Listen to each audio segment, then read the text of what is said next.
He was only on leave, driving through a frozen mountain pass, when he saw a German shepherd standing alone in the road. Not barking, not fleeing, just guarding.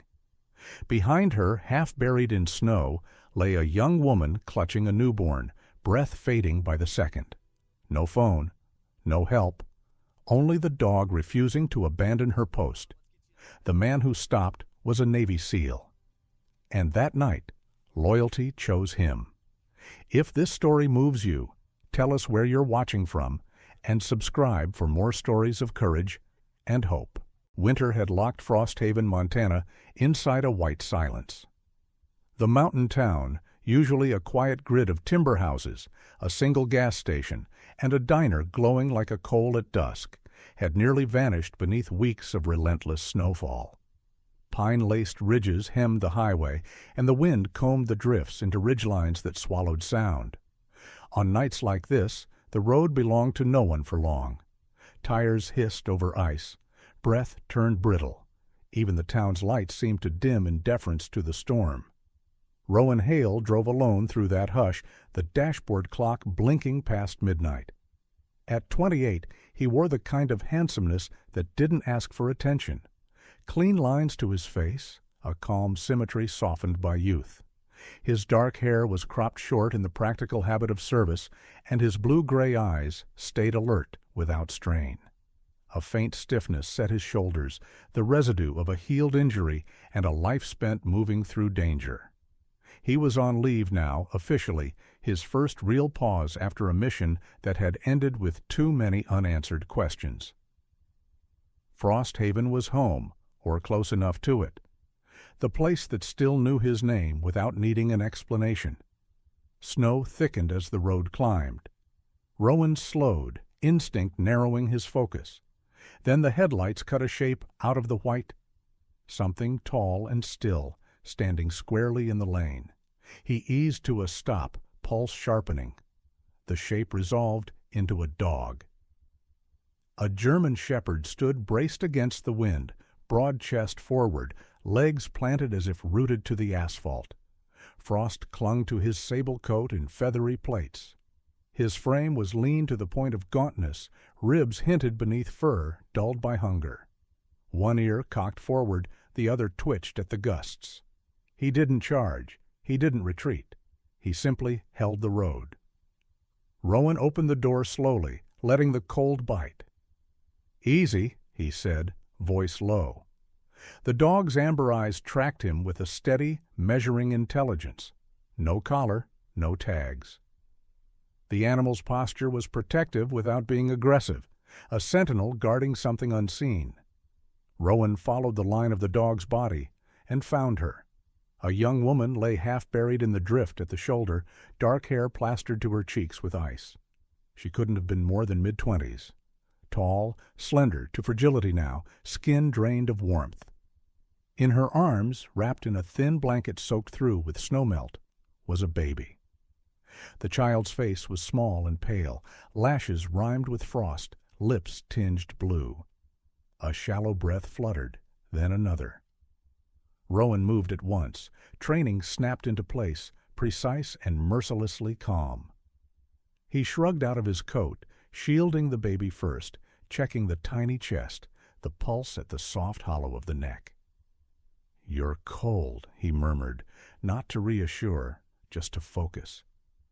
Hypothermia. The infant's breathing was weak but present. He turned to the woman, pressed 2 fingers to her neck. A pulse, thready and slow. The dog circled closer, tail low, body trembling with exhaustion. He gave a short bark, not at Rowan, but at the dark behind him, a warning to the empty road. Rowan clocked it. The dog had been here a while, long enough to learn that cars passed without stopping, long enough to choose guarding over chasing warmth. "Okay," Rowan said, rising with the baby bundled tight against his chest. "Okay." He glanced at the dog again. "I'm taking them. You can come." He carried the woman to the truck, settling her into the passenger seat, then slid the baby into the back, where he could build a nest of coats and blankets. He cranked the heat to full and turned the engine higher, forcing warmth into the cab. The woman's head lolled, a breath rasped. Rowan adjusted her seatbelt carefully, kept her upright. When he opened the back door, the German Shepherd attempted to jump in and stumbled. His legs shook under him. Rowan caught the dog's collarless scruff gently and guided him up. The animal collapsed onto the floor mat, sides heaving, eyes never leaving the baby. Snow melted beneath him in a dark halo. Rowan closed the doors and pulled away, hands steady on the wheel. He checked the mirror, then the road, then the baby again. His mind flickered, not with panic, but with a memory he kept sealed. A different night, a different cold. Civilians pinned by fire, a child's cry swallowed by chaos. He pushed it down. This was now. This mattered. At a bend where the highway dipped toward town, the woman stirred. Her eyes fluttered, unfocused. "My," she whispered, voice sanded thin by frost. Rowan leaned closer. "Your baby's here," he said. "You're safe. I'm taking you into Frosthaven." Her gaze slid toward the back seat, relief ghosting across her face before exhaustion dragged her under again. The dog lifted his head at her voice and whined softly, a sound worn raw by hours of vigilance. Rowan studied him more closely in the red glow of the dash. He was a big shepherd, powerful beneath the hunger, the lines of old scars faint under fur. Not a puppy, not trained by a leash, but by necessity. The way he placed himself between the back seat and the open door earlier, pure instinct, honed and deliberate. "Good job," Rowan said quietly. The dog's tail thumped once, weak but resolute. Frosthaven emerged from the storm like a held breath finally released. The diner's sign buzzed. A single street lamp haloed the square. Rowan turned toward the small clinic near the edge of town, tires crunching over packed snow. He parked close, hazard lights ticking, and was out of the truck in seconds. Inside, heat washed over them. Rowan called for help with a voice that cut through the quiet, clear, and controlled. As hands reached for the woman and the baby, the German Shepherd tried to rise again, teeth clicking as he struggled to stand. Rowan knelt, one palm firm against the dog's chest. "You did enough?" he said. "I've got them." The dog hesitated, then sank back, eyes tracking the gurney as it rolled away. He let out a breath that seemed to empty a long-held vow. Rowan straightened, shoulders squaring, as the doors swung closed. Outside, snow kept falling, indifferent and endless. Inside, warmth spread in careful increments. Around a baby's fragile breaths, a woman's pulse, and a dog who had stood against the storm until someone finally answered. The clinic in Frosthaven was small, practical, and built for endurance rather than comfort. Its pale walls bore faint cracks from decades of freeze and thaw, and the air smelled of antiseptic mixed with old pine. Outside, snow continued to fall in thick, patient sheets, pressing softly against the windows as if trying to listen. Alara Monroe woke to warmth first. It spread slowly through her limbs, chasing away the numbing ache that had hollowed her bones. Her eyelids fluttered open, and the ceiling above her came into focus. White panels, a flickering fluorescent light. For a heartbeat, panic surged. Her arms moved instinctively. "My baby." "He's here." The voice was calm, grounded, male, close. Ilara turned her head. Rowan Hale stood beside the bed, his tall frame relaxed but attentive, hands loosely clasped as if ready to move at a moment's notice. Up close, his youth was clearer. Strong jawline, clear blue-gray eyes, shadowed by exhaustion rather than fear. He wore a plain thermal shirt now, his jacket gone, shoulders still carrying the quiet discipline of a soldier even at rest. River lay in a clear bassinet beside the bed, wrapped in layers of warmed blankets. His tiny chest rose and fell in steadier rhythm than she remembered. Color had returned to his cheeks. Tears slid down Ilara's temples before she realized she was crying. "Thank you," she whispered, voice rough but steadying. I thought we were gone." Rowan shook his head once. "Not tonight." Ilara studied him, searching for threat or judgment. She found neither, just watchfulness. The kind that didn't demand explanations but could carry them if offered. When she tried to sit up, pain rippled through her ribs and back. Rowan was there instantly, adjusting the bed, careful not to touch more than necessary. "You're safe," he said again. "But when you're ready, I need to understand what happened out there." Ilara nodded slowly. She drew a breath that trembled, then steadied herself. The story came out not in a rush, but in pieces, laid down with deliberate care, as if each word had weight and could not be wasted. River had been born in early summer. For the first month, life had almost seemed normal. She lived quietly in a small rental outside Helena, kept her world small, told herself that leaving her marriage had been enough. Jace Maddox was her past, a mistake she had survived. Then came the email. It had arrived on an old laptop she rarely used, an account she hadn't logged into since before River's birth. The subject line meant nothing. The attachment meant everything. Ilara hadn't understood it at first, coded language, schedules, amounts. Then she heard the recording hidden beneath it.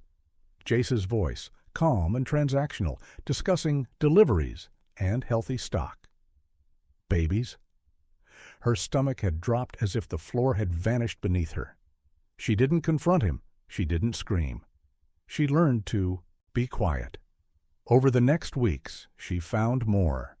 Burner phones hidden in a toolbox, fragments of recorded calls, emails that should never have existed. The truth assembled itself slowly and cruelly. Jace wasn't just dangerous. He was organized. By the time River was 2 months old, Ilara knew she was being watched. A gray sedan parked too often across the street. A stranger who asked too many questions at the pharmacy. Her phone losing signal in odd places. She moved twice, changed routines, learned how to pack quickly, how to keep River calm when fear made her hands shake. For a while, it worked. Then, 3 nights ago, she found the door to her rental unlocked when she returned from buying formula. Nothing was missing, nothing disturbed, except a folded piece of paper on the counter. Just an address? Her address. That was when she understood. Jace knew exactly where she was. Ilara fled that night. No plan beyond distance. Snow had already begun to fall, the early edges of a Montana winter hardening into something merciless. She drove north, hands locked tight on the wheel, River asleep against her chest in a carrier. She never saw the ice. The car slid, slow at first, then helpless. The impact was dull, crushing, final. She remembered crawling free, holding River, walking until the dark bent inward and the cold took her legs. That was all. When she finished, silence filled the room, not the uncomfortable kind, the kind that allowed truth to settle.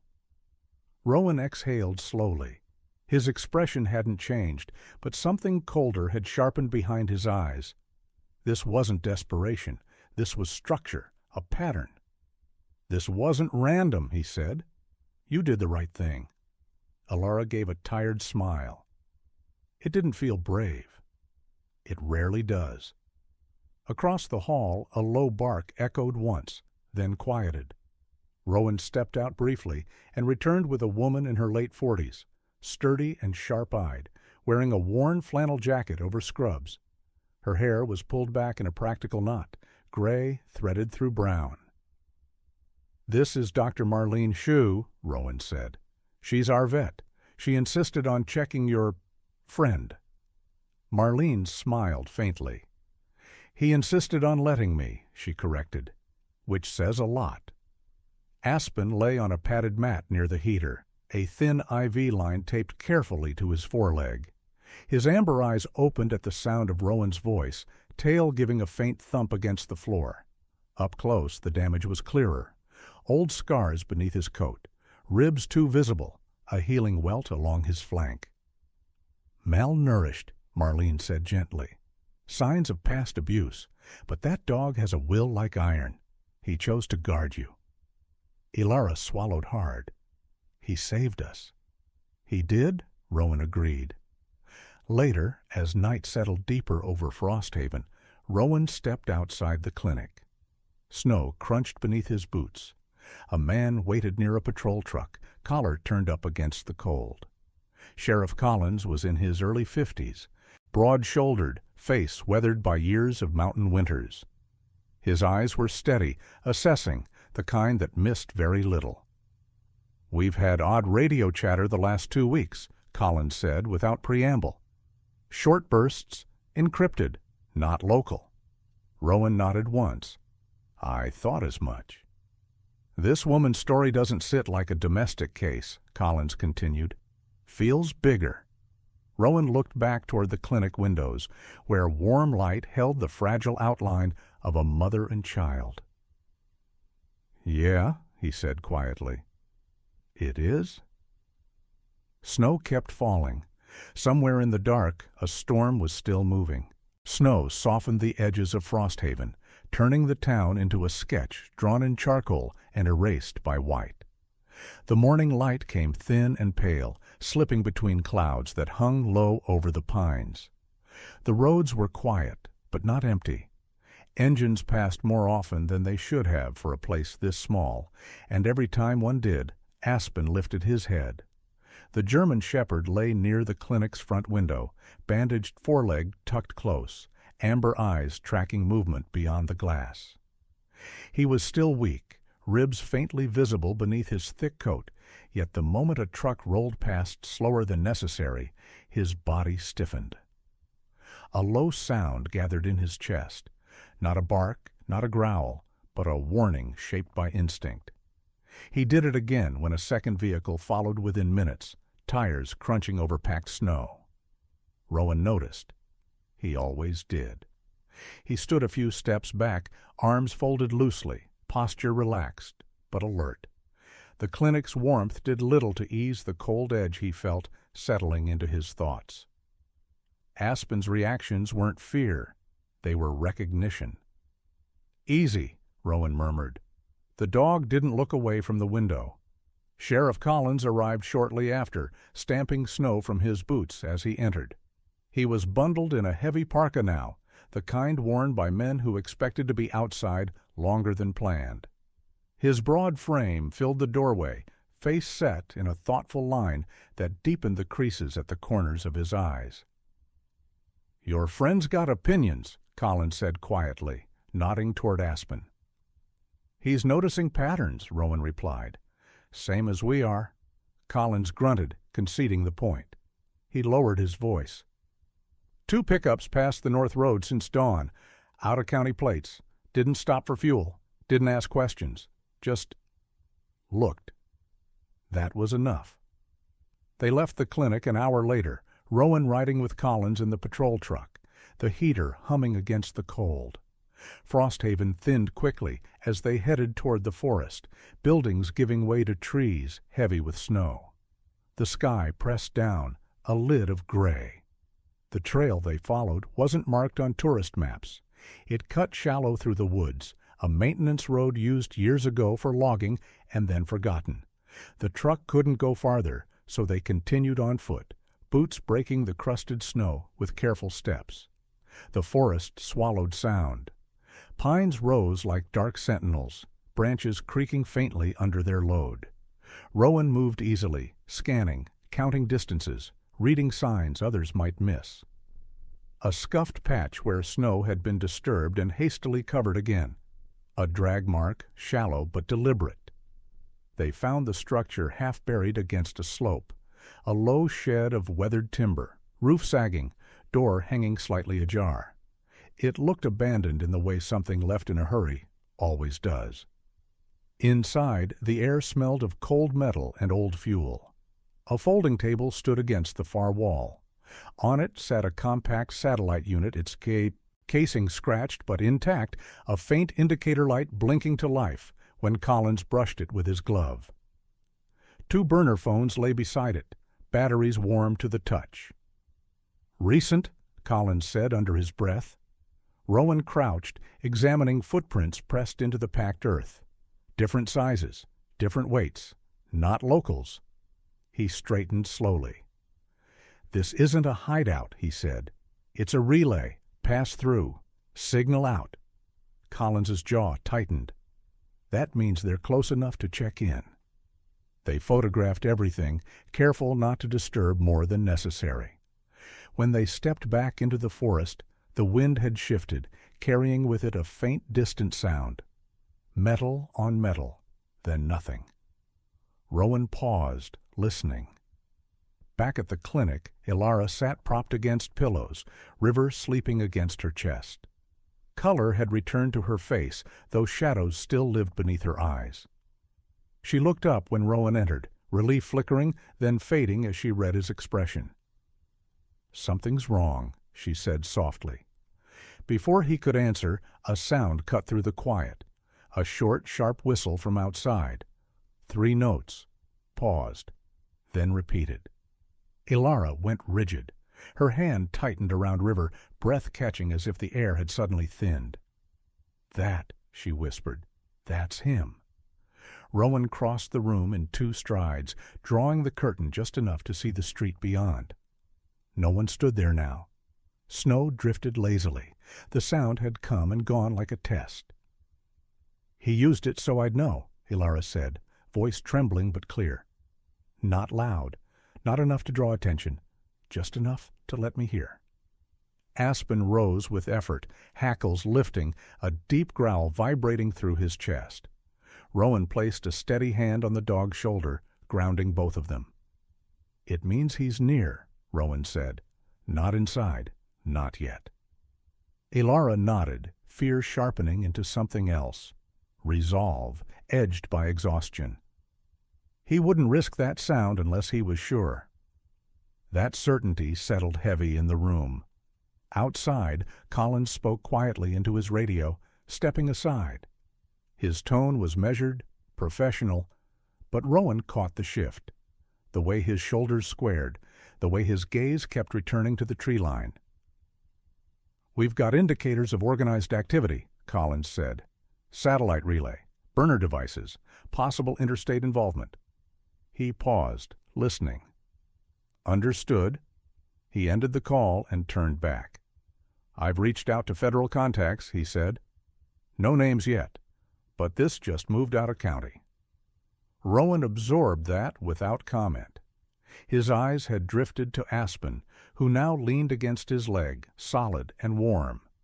The dog's presence tugged at something Rowan kept carefully compartmentalized. Years ago, another shepherd had pressed close like this in a different forest, before a blast turned sound into silence. He had learned then what attachment could cost. And yet, when Aspen's head rested against his knee, Rowan didn't move away. Fear, he knew, wasn't something to outrun. It was something to stand beside until it lost its power. Snow thickened again as dusk crept in, blurring the line between forest and town. Somewhere beyond the trees, engines idled and stopped. Signals were sent and answered. The dark was no longer empty. It was waiting. The storm arrived like a living thing, fast and unforgiving. Snow thickened from a steady fall into a blinding wall, wind tearing through Frosthaven with a howl that bent trees and erased distance. Street lights vanished into white halos. Power flickered once, then steadied, as if the town itself braced for impact. Rowan felt it in his bones before the first engine cut through the wind. He stood near the clinic's rear entrance, collar turned up, eyes scanning the tree line beyond the lot. Aspen paced at his side, bandaged foreleg favoring the snow, breath steaming in quick bursts. The dog's ears snapped forward, body coiling, a low growl gathering like thunder held behind a dam. Headlights punched through the storm. One, then another, too deliberate to be locals seeking shelter. Tires crunched, engines idled, doors slammed. Jace Maddox stepped into the spill of light with the ease of a man who expected the world to make room for him. He was tall and broad, shoulders padded beneath a heavy coat that had never known honest labor. His hair, once carefully kept, fell in uneven strands around a face hardened by entitlement. His eyes were pale and flat, the kind that calculated worth without ever seeing people. Snow collected on his collar as if it had been waiting. Two men flanked him. One was lean and long-limbed, face narrow with a broken nose that had healed crooked, eyes darting and hungry. Nervous energy wrapped in violence. The other was shorter and thick through the chest, jaw heavy, lips pressed into a permanent scowl. Both carried rifles slung low, fingers loose near triggers. Rowan didn't raise his voice. He didn't need to. "Inside," he said to Alara, already guiding her toward the narrow concrete stairwell behind the clinic. The hatch led to an old storm cellar reinforced with steel ribs, forgotten by most but sound. River slept against her chest, unaware of the weather or the men who had come for him. Aspen moved first, placing himself squarely between Alara and the open lot. Rowan checked the latch, pressed Alara's shoulder gently. "Stay down, no matter what you hear." Her eyes searched his, fear sharp but contained. She nodded once and disappeared below, the hatch closing with a solid clang. Aspen lingered half a breath, then followed, settling at the bottom of the steps, teeth bared toward the dark above. Rowan turned back into the storm. Jace smiled as if greeting an old acquaintance. "You're in my way," he said, voice carrying through the wind. "That child belongs to me." "Children aren't property," Rowan replied, stepping into the light. His stance was relaxed, hands empty and visible, weight balanced. A soldier's stillness. "Turn around," Jace laughed, a brittle sound swallowed by the gale. "You don't get it. They're inventory. Healthy ones move fast. The rest are losses." He gestured lazily toward the clinic. "I'm just collecting." The lean man shifted, lifting his rifle. Rowan clocked the movement, adjusted a half step, eyes never leaving Jace. "Don't," Rowan said. The first shot cracked like splitting ice. Rowan dropped and rolled as snow exploded where he'd been standing. He came up behind a parked truck, breath steady, mind narrowing to angles and distances. The second man fired from the right, rounds chewing bark from a nearby pine.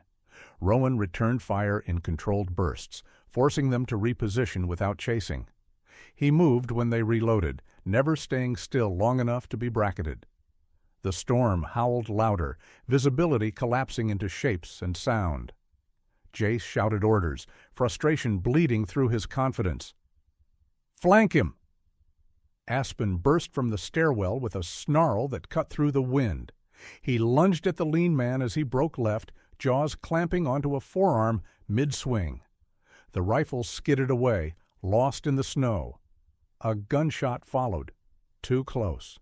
Aspen yelped, stumbled, then regained his footing, blood darkening the white at his shoulder. Rowan surged forward, closing the distance. He disarmed the shorter man with a sharp strike, pinned him, and drove a knee into his chest, knocking the fight out of him without excess. He pivoted as Jace raised his weapon, timing stretched thin as wire. Aspen leapt again, not to attack, but to block. The shot tore past Rowan's shoulder, ripping through Aspen's side instead. The dog hit the ground hard, breath knocked from him, eyes still locked on Rowan as if to say, "Go." Rowan went. He crossed the space in 2 strides, seized Jace's coat, and wrenched the rifle away. The wind stole Jace's curse as Rowan slammed him into the truck, metal ringing. Jace's mask cracked then, fury and fear mixing into something ugly. "They're mine," Jace spat, struggling. "By blood, by right." "No," Rowan said, voice flat. "By law." Sirens cut through the storm, first distant, then close. Sheriff Collins's truck skidded into view, lights painting the snow, red and blue. 2 more vehicles followed, deputies spilling out with practiced urgency, weapons raised, commands clear and final. Jace sagged as cuffs snapped around his wrists. The lean man lay face down, moaning, deputies kneeling on his back. The shorter one stared at the snow, stunned into silence. Ilara emerged from the cellar only when Collins waved her forward. She stopped when she saw Jace restrained, shoulders shaking as the long-held terror finally loosened its grip. River stirred against her, warm and alive. Rowan knelt beside Aspen, pressing a hand to the wound, voice low and steady. "You're okay," he told him, meaning it as much as he could. Aspen's tail thumped once, stubborn as ever. Snow continued to fall, gentler now, as if the storm had spent its fury.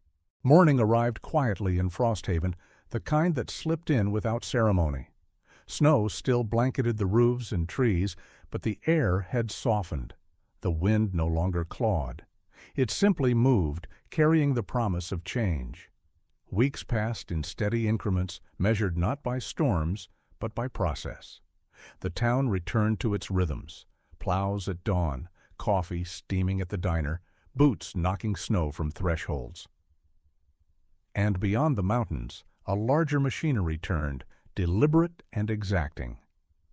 The federal courthouse stood far from Frosthaven, a structure of stone and glass designed to impress restraint. Inside, light filtered through tall windows onto polished floors. Ilara Monroe sat at a long wooden table, hands folded, posture straight despite the tremor that lived beneath her calm. She wore a simple wool dress, navy blue, her dark hair pulled back neatly. There was no attempt to hide what she had endured, only a resolve to stand through it. River slept in a secure room nearby, under the care of a court-appointed guardian, his soft breathing a quiet anchor. He was thriving now, stronger, fuller in the cheeks, a child unburdened by the reasons adults gathered around him. Across the room, Jace Maddox stood when ordered, the chains at his wrists clinking faintly. The confidence he once carried had eroded into something brittle. His suit hung poorly, shoulders slumped beneath it. His eyes darted when names were read, facts laid out with clinical clarity. The judge, Eleanor Whitcomb, presided from the bench with a presence both composed and immovable. She was in her early 60s, silver hair cut clean at the jaw, eyes sharp behind rimless glasses. Her voice carried the authority of someone who had seen cruelty dressed in many costumes and recognized it every time. The federal prosecutor, Daniel Reyes, spoke without embellishment. Tall and spare, with dark hair graying at the temples, he presented evidence as one might assemble a bridge. Each piece placed to bear weight. Emails, recordings, financial trails. Testimony corroborated by devices recovered in the forest near Frosthaven. The words child trafficking, conspiracy to commit murder, and kidnapping landed not as accusations, but as conclusions. When Ilara took the stand, the room leaned inward. She spoke clearly, recounting months of quiet vigilance, the decision to flee, the night the cold nearly took everything. She did not raise her voice. She did not look at Jace. She spoke for River. A U.S. Marshal stood nearby, a woman named Lila Morgan, broad-shouldered, hair cropped short, eyes attentive. Her presence was firm but unobtrusive, a promise of safety made visible. When Ilara stepped down, Lila offered a nod that said more than words could. Sentencing came swiftly. Jace Maddox was sentenced to 25 years in federal prison without the possibility of early release, convicted on counts of child trafficking, conspiracy to commit murder, and kidnapping. His accomplices received sentences ranging from 10 to 20 years, their roles weighed and measured. The gavel fell once, and the sound echoed like a door closing on a long corridor of fear. Ilara did not cry. She exhaled. The witness protection coordinator met her in a quiet office afterward, a man named Thomas Keene, with a gentle voice and careful manners. He explained the next steps plainly. New documents, new routines, safeguards that would allow a life to be built without looking over one's shoulder. Ilara listened, nodding, questions precise. When he finished, she asked only one thing. "My son stays with me." Keen smiled. "That's already decided." Back in Frosthaven, the snow continued its slow retreat. Rowan Hale stood outside the small clinic, hands in his jacket pockets, watching Aspen nose at a patch of sunlight on the steps. The German shepherd moved more easily now, the bandage gone, a faint scar the only reminder of the night he had chosen danger over retreat.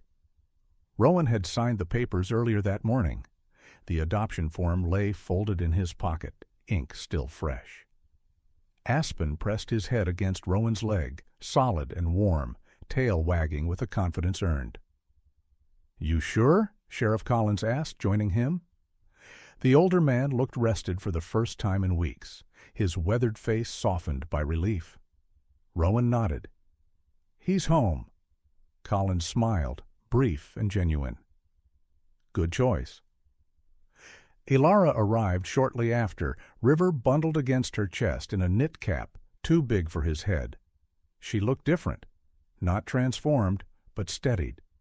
The fear had loosened its grip, replaced by something quieter and stronger. They stood together in the pale winter sun, no speeches needed. Gratitude moved between them easily, unforced. Rowan did not promise more than he could give. Ilara did not ask. Safety was enough. Time would decide the rest. That evening, Frosthaven glowed with the simple warmth of lights in windows. Inside a modest house on the edge of town, soup simmered on the stove. River slept in a crib borrowed, and then given outright. Aspen lay stretched across the rug, eyes half closed, alert even in rest. Rowan sat at the table, a letter unfinished beside him. It was addressed to his unit, requesting extended leave. Not an ending. Just a pause. He looked up as Ilara passed, their shoulders brushing lightly. She smiled, small and real. Winter still ruled the mountains. Snow still fell. But it no longer owned the night. This story is not just about snow, danger, or the darkness of human cruelty. It is about what happens when ordinary people choose to stand their ground in extraordinary moments. In everyday life, storms don't always arrive as blizzards. They come as fear, exhaustion, loneliness, or the feeling that no one is listening. Sometimes survival looks like a young mother refusing to give up. Sometimes it looks like a man who chooses protection over walking away. And sometimes it looks like a loyal dog who stands guard when the world turns cold. If you are facing your own winter right now, remember this. Help often arrives quietly, and courage doesn't always roar. Sometimes it simply stays. If this story moved you, please share it with someone who might need hope today. Leave a comment and tell us what part touched your heart the most. And don't forget to subscribe to the channel for more true-hearted stories of courage, loyalty, and second chances. Your support helps these stories reach the people who need them most.